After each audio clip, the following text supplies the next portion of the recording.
بسم اللہ الرحمن الرحیم۔ محترم ناظرین، السلام علیکم ورحمۃ اللہ وبرکاتہ۔ نحمدہ ونصلی علی رسولہ الکریم، اما بعد، اعوذ باللہ من الشیطان الرجیم، بسم اللہ الرحمن الرحیم۔ محترم ناظرین، آج کی ویڈیو میں ہم آپ کو بتائیں گے کہ نماز فجر ادا کرنے کے 6 بڑے فائدے کون کون سے ہیں۔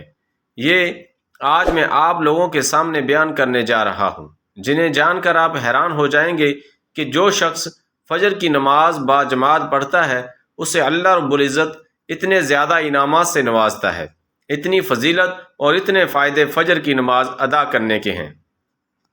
اگر آپ فجر میں نہیں اٹھتے، سوئے رہتے ہیں، سستی کر جاتے ہیں، سستی کی وجہ سے بلا عذر آپ کی فجر کی نماز اکثر قضا ہو جاتی ہے، تو امید ہے کہ اس ویڈیو کو دیکھنے کے بعد آپ کے دل میں فجر کی نماز ادا کرنے کا شوق پیدا ہوگا، جذبہ پیدا ہوگا، اور کبھی آپ کی سستی کی وجہ سے بلا عذر فجر کی نماز قضا نہیں ہوگی۔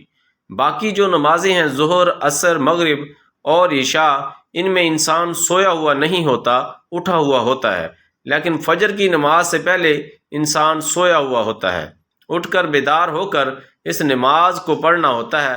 تو کافی سارے لوگ سستی کر جاتے ہیں، سستی کی وجہ سے بلا عذر وہ اپنی فجر کی نماز قضا کر دیتے ہیں، جو کہ ایک بہت غلط بات ہے، نہیں کرنی چاہیے۔ آپ کو معلوم ہونا چاہیے کہ فجر کی نماز ادا کرنے کی کتنی فضیلت ہے اور کتنے زیادہ فائدے ہیں۔ فجر کی نماز ادا کرنے کے لیے ویسے تو کتب احادیث میں فجر کی نماز کی فضیلت کے حوالے سے کافی احادیث موجود ہیں، لیکن میں یہاں پر چند ایک احادیث بیان کرنے جا رہا ہوں جس سے آپ کو اندازہ ہو کہ فجر کی نماز ادا کرنے کی کتنی فضیلت ہے اور کتنے زیادہ انعامات ہیں اس شخص کے لیے کہ جو فجر کی نماز ادا کرتا ہے۔ کتنے بڑے فائدے ہیں فجر کی نماز ادا کرنے کے، تو آئیے شروع کرتے ہیں۔ فجر کی نماز ادا کرنے کے 6 بڑے فائدے ہیں۔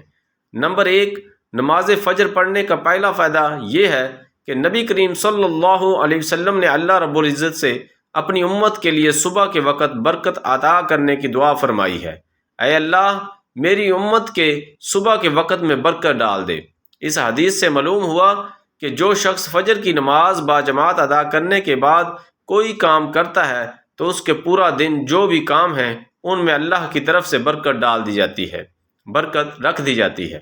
اور اسی لیے نبی کریم صلی اللہ علیہ وسلم جب کبھی کہیں لشکر بھیجنے کا ارادہ فرماتے تو آپ صلی اللہ علیہ وسلم صبح سویرے منہ اندھیرے اس لشکر کو روانہ کرتے، تو فجر کی نماز ادا کرنے کے بعد جو شخص کام شروع کرے گا تو اس کے کام میں برکت رکھ دی جائے گی، کیونکہ اس کو جو برکت کا وقت ہے اس میں سے حصہ عطا کیا جاتا ہے۔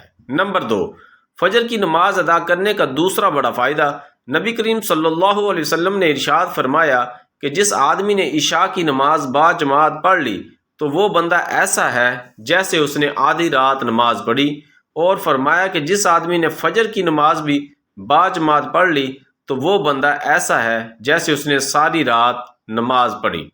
سبحان اللہ! آپ عشاء کی نماز پڑھ کر سو گئے، با جماعت صبح آپ نے فجر کی نماز با جماعت پڑھ لی تو آپ کو پوری رات عبادت کرنے کا ثواب عطا کیا جائے گا۔ کتنے خوش قسمت وہ لوگ ہیں جو عشاء کی نماز با جماعت پڑھ کر سوتے ہیں اور صبح فجر کی نماز اٹھ کر با جماعت ادا کرتے ہیں۔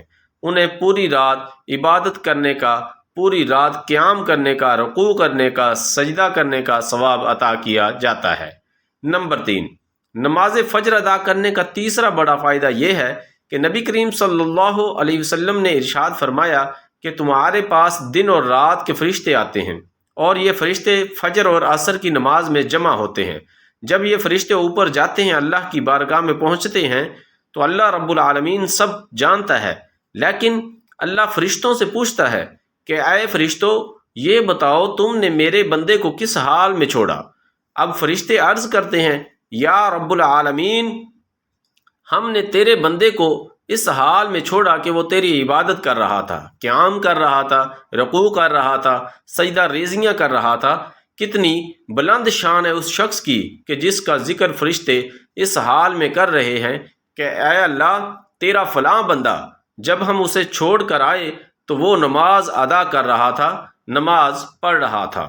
جب گئے تو اس وقت بھی نماز، اور جب واپس آئے عصر کے وقت تو اس وقت بھی وہ نماز ادا کر رہا تھا۔ کتنا بلند مقام ہوگا اس شخص کا اللہ کی بارگاہ میں کہ جو فجر کی نماز باجماعت پابندی کے ساتھ ادا کرتا ہے۔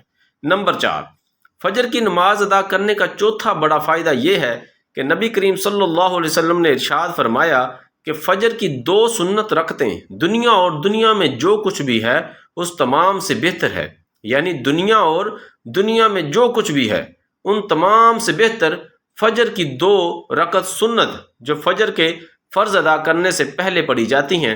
اور ام المومنین حضرت عائشہ صدیقہ رضی اللہ تعالی عنہ ارشاد فرماتی ہیں کہ نبی کریم صلی اللہ علیہ وسلم نے ارشاد فرمایا کہ پوری دنیا اور جو کچھ اس دنیا میں موجود ہے اس سے بہتر ہے کہ میں فجر کی 2 سنت ادا کر لوں۔ ماشاءاللہ کتنی زیادہ فضیلت ہے فجر کی 2 سنت ادا کرنے کی۔ نمبر 5، نماز فجر ادا کرنے کا 5واں بڑا فائدہ یہ ہے کہ صحیح بخاری کی حدیث ہے کہ نبی کریم صلی اللہ علیہ وسلم نے ارشاد فرمایا جس نے بردین یعنی 2 ٹھنڈک والی نمازیں ادا کی وہ جنت میں جائے گا۔ دوستو 2 ٹھنڈک والی نمازیں، ایک فجر اور دوسری عصر کی نماز ہے، اور ایک اور حدیث کا مفہوم ہے کہ آپ صلی اللہ علیہ وسلم نے فرمایا یہ 2 نمازیں منافقین پر بھاری ہیں۔ نمبر 6، نماز فجر کا 6واں بڑا فائدہ صحیح مسلم کی حدیث ہے کہ رسول اللہ صلی اللہ علیہ وسلم کا فرمان ہے کہ جس نے صبح کی نماز باجماعت ادا کی وہ شخص اللہ کی ضمانت میں آ گیا۔ تو دوستو فجر کی نماز آج سے ہی باجماعت ادا کرنے کی عادت اپنائیں۔ عزیز دوستو، اگر ویڈیو اچھی لگی تو چینل کو لائک کریں، سبسکرائب کریں اور بیل آئیکن بٹن کو دبا دیں تاکہ ہر نئی آنے والی ویڈیو آپ تک آسانی سے پہنچ سکے۔ اللہ حافظ۔